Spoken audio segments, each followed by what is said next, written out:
Hello বন্ধুরা, welcome back to my channel. কেমন আছেন আপনারা সবাই? আশা করি আপনারা সবাই খুব ভালো আছেন। আজকে আবার নিয়ে হাজির হলাম কিছু দুর্দান্ত কিচেন টিপস নিয়ে, যেগুলো জানা থাকলে আপনাদের প্রত্যেকটি কাজ খুব সহজ হয়ে যাবে। নিজের জন্য টাইম বাঁচিয়ে অনেকটা সাশ্রয়ও করে নিতে পারবেন।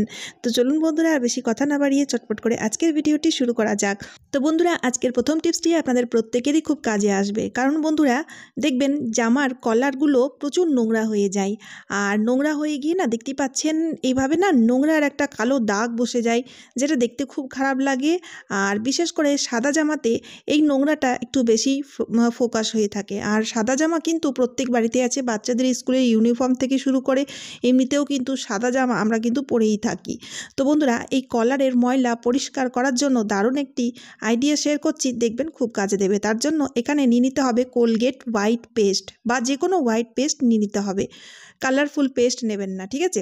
তো এখানে আমি 1 চামচ মতো কোলগেট হোয়াইট পেস্ট নিয়েছি, তারই সাথে আমাদের নিয়ে নিতে হবে 1/2 চামচ মতো বেকিং সোডা নিয়েছি, আর অল্প একটু লেবুর রস নিয়ে 3টি জিনিস ভালোভাবে মিশিয়ে নেব। মিশিয়ে নেওয়ার পরে একটা দারুণ সলিউশন তৈরি হয়ে যাবে, যেটা কলারের জেদি নোংরা কঠিন দাগ এক নিমেষেই পরিষ্কার করে দেবে। তো এখানে আমি একটা পুরনো টুথব্রাশ নিয়েছি, আর সেই টুথব্রাশের মধ্যে এই সলিউশনটি অল্প একটু লাগিয়ে নিলাম।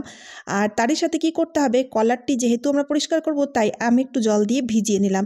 ভিজিয়ে নেওয়ার পরে এবার এই সলিউশনটিকে আমাদের টুথব্রাশের সাহায্যে লাগিয়ে আর হালকা করে রাব করতে হবে। তো এইভাবে ব্রাশের সাহায্যে ঘষলেই আপনারা দেখবেন জেদি কঠিন ময়লা খুব সহজেই পরিষ্কার হয়ে যাবে, যেমনটি আপনারা ভিডিওতে দেখতেই পাচ্ছেন। কারণ বন্ধুরা, বেকিং সোডা নোংরা ময়লাগুলোকে একদম সফট করে তোলে, যার ফলে একটু রাব করাতেই পরিষ্কার হয়ে যায়। তো বন্ধুরা, আপনারা যেমনটি দেখতে পাচ্ছেন কত সুন্দর মতো পরিষ্কার হয়েছে, আর আমাকে কিন্তু বেশি ঘষাঘষি করতে হয়নি। আর দেখুন কত সুন্দর, কত ভালো মতো একদমই কলারটি পরিষ্কার হয়ে গেছে। বন্ধুরা, কলারে যখন ময়লা জমে যায়, নোংরা জমে যায়, আমরা প্রচুর ঘষাঘষি করি, সেক্ষেত্রে না কলারটা ছিঁড়ে যায়। তো সে সব না করে বা বেশি পরিশ্রমও করার দরকার পড়বে না, এই সলিউশনটির ইউজ নিয়ে এইভাবে পরিষ্কার করে দেখবেন।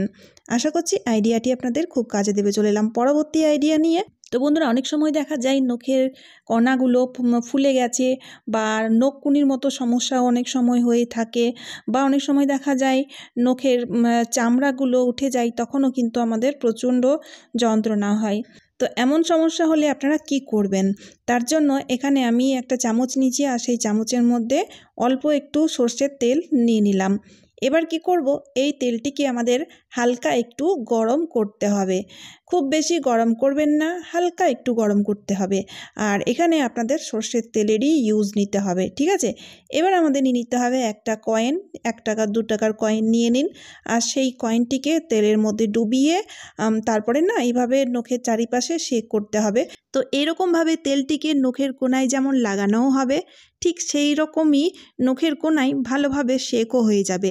আর কয়েনের মধ্যে এমন কিছু প্রপার্টি রয়েছে, যা কিনা নখকুনির মতো সমস্যা বা নখের মধ্যে সোয়েলিং হয়েছে এরকম সমস্যাও দূর করতে খুবই সাহায্যকারী হবে।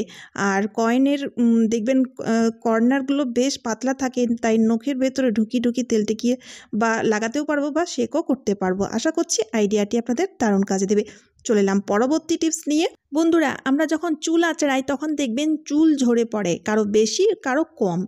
তো এই চুলগুলো না ফেলবেন না। তো এই চুলগুলো দিয়ে একটা আইডিয়া আমি শেয়ার করব। এমনিতেও কিন্তু যেখানে সেখানে আমাদের চুল ফেলতেও নেই, তাই এই চুলগুলো না ফেলে জমা করবেন। আর যখন দেখবেন অনেক জমা হয়ে গেছে, তখন সেই চুলগুলোকে গাছের গোড়ায় পুঁতে দিতে হবে।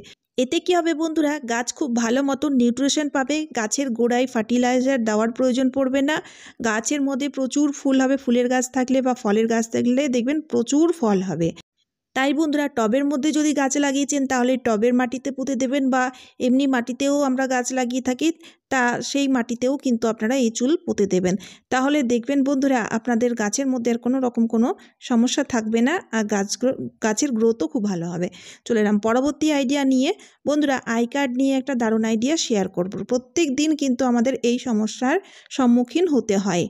তো বাচ্চারা যখন স্কুলে যায় তখন খুব খোঁজাখুঁজি করতে হয় আই কার্ড, আর আমরা খুঁজে পাই না।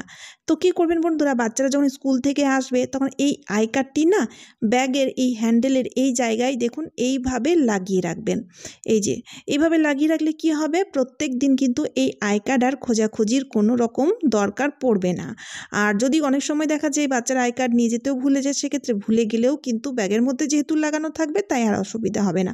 চলে এলাম পরবর্তী আইডিয়া নিয়ে।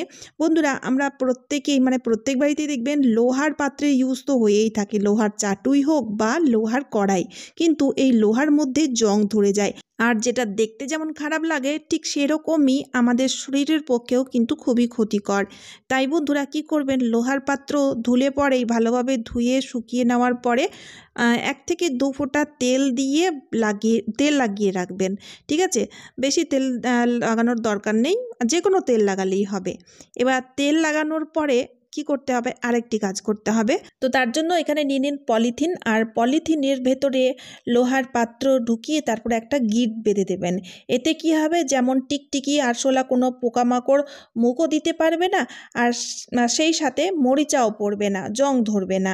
তো সেক্ষেত্রে আপনাদের লোহার পাত্র অনেক দিন পর্যন্ত ভালো থাকবে আর খারাপ হবে না, নষ্ট হবে না। আশা করছি ট্রিকটি কাজে দেবে। চলে এলাম পরবর্তী আইডিয়া নিয়ে। বন্ধুরা আমরা প্রত্যেকেই জানি ফুলকপির মধ্যে পোকা থাকে, ছোট পোকা বা বড় পোকা। বড় পোকাগুলো তো আমরা খুব সহজেই দেখতে পেয়ে যাই, কিন্তু ছোট সাদা সাদা পোকাগুলোকে আমরা দেখতে পাই না, যার ফলে কি হয়, খাবারের সাথে মিশে গিয়ে আমরা অনেক সময় খেয়ে ফেলি। তো সাবধান বন্ধুরা, তার জন্য এই পোকাগুলোকে কিভাবে বের করবেন তারই একটি আইডিয়া শেয়ার করছি। এখানে আমি নিয়েছি 4 থেকে 5টি লবঙ্গ, চাইলে আপনারা দেশলাই কাঠিও নিতে পারেন। তো তার জন্য আমাদের করতে কি হবে, তো দেখুন একটা পলিথিনের মধ্যে ফুলকপির সাথে এই লবঙ্গগুলো দিয়ে তারপর একটা গিঁট বেঁধে দিলাম। যদি লবঙ্গের জায়গায় আপনারা নিচ্ছেন দেশলাই কাঠি, তো দেশলাই কাঠিও ভরে গিঁট বেঁধে দেবেন, আর 1 থেকে 1.5 ঘন্টার জন্য এইভাবেই রাখতে হবে। তো এই লবঙ্গের গন্ধের চোটে ফুলকপির মধ্যে ছোট বড় যতই পোকা থাকুক না সব বেরিয়ে আসবে। তাই ফুলকপি আনার পরে এই কাজটি অবশ্যই করবেন। চলে এলাম পরবর্তী আইডিয়া নিয়ে। বন্ধুরা আমরা প্রত্যেক দিন প্রত্যেক বাড়িতেই কিন্তু প্রেসার কুকারের ইউজ তো হয়েই থাকে, কিন্তু বন্ধুরা এই প্রেসার কুকারের মধ্যে যেমন আমরা ভাত ডাল বা সবজি রান্না করি, ঠিক সেরকমই আমরা মাংসও রান্না করে থাকি। আর মাংস রান্না করলে মাংসের যে উগ্র গন্ধ, সেই গন্ধ কিন্তু প্রেসার কুকারের মধ্যে থেকেই যায় আর সহজে পরিষ্কার হয় না। তো সেক্ষেত্রে বন্ধুরা সেই উগ্র গন্ধ সহজে পরিষ্কার করার একটা দারুণ আইডিয়া শেয়ার করছি। এখানে 1 টুকরো নিয়ে নিন তুলো। এবার কি করব, এই তুলোর মধ্যে অল্প একটু ভ্যাসলিন লাগিয়ে নেব। ঠিক আছে, একদম সামান্য পরিমাণের ভ্যাসলিন তুলোর মধ্যে লাগিয়ে নিন। লাগিয়ে নেওয়ার পরে এবার আমাদের এই তুলোটিকে জ্বালিয়ে নিতে হবে। তো তুলোটিকে জ্বালিয়ে নেওয়ার পরে প্রেসার কুকারের মধ্যে তুলোটিকে রেখে এবার আমাদের কি করতে হবে, চটজলদি প্রেসার কুকারের ঢাকনাটি বন্ধ করে দিতে হবে। প্রেসার কুকারের ঢাকনা বন্ধ করে দিলে তুলোটি নিজে নিজে নিভে যাবে, যেহেতু অক্সিজেন পাবে না তাই আগুনটি বন্ধ হয়ে গিয়ে ধোঁয়া বেরোবে। আর এই ধোঁয়াটি প্রেসার কুকারের মধ্যে থাকা মাংসের গন্ধ হোক বা আদা রসুনের উগ্র গন্ধ খুব সহজেই রিমুভ করে দেবে, একদমই পরিষ্কার করে দেবে। তো বন্ধুরা দেখবেন প্রেসার কুকার অনেক ঘষা মাজা করে ধুয়ে পরিষ্কার করলেও সেই উগ্র গন্ধ পরিষ্কার হয় না সহজেই। তো এরকম সমস্যা হলে অবশ্যই এই ট্রিকের সাহায্যে আপনারা খুব সহজেই প্রেসার কুকারের ব্যাড স্মেল রিমুভ করতে পারবেন।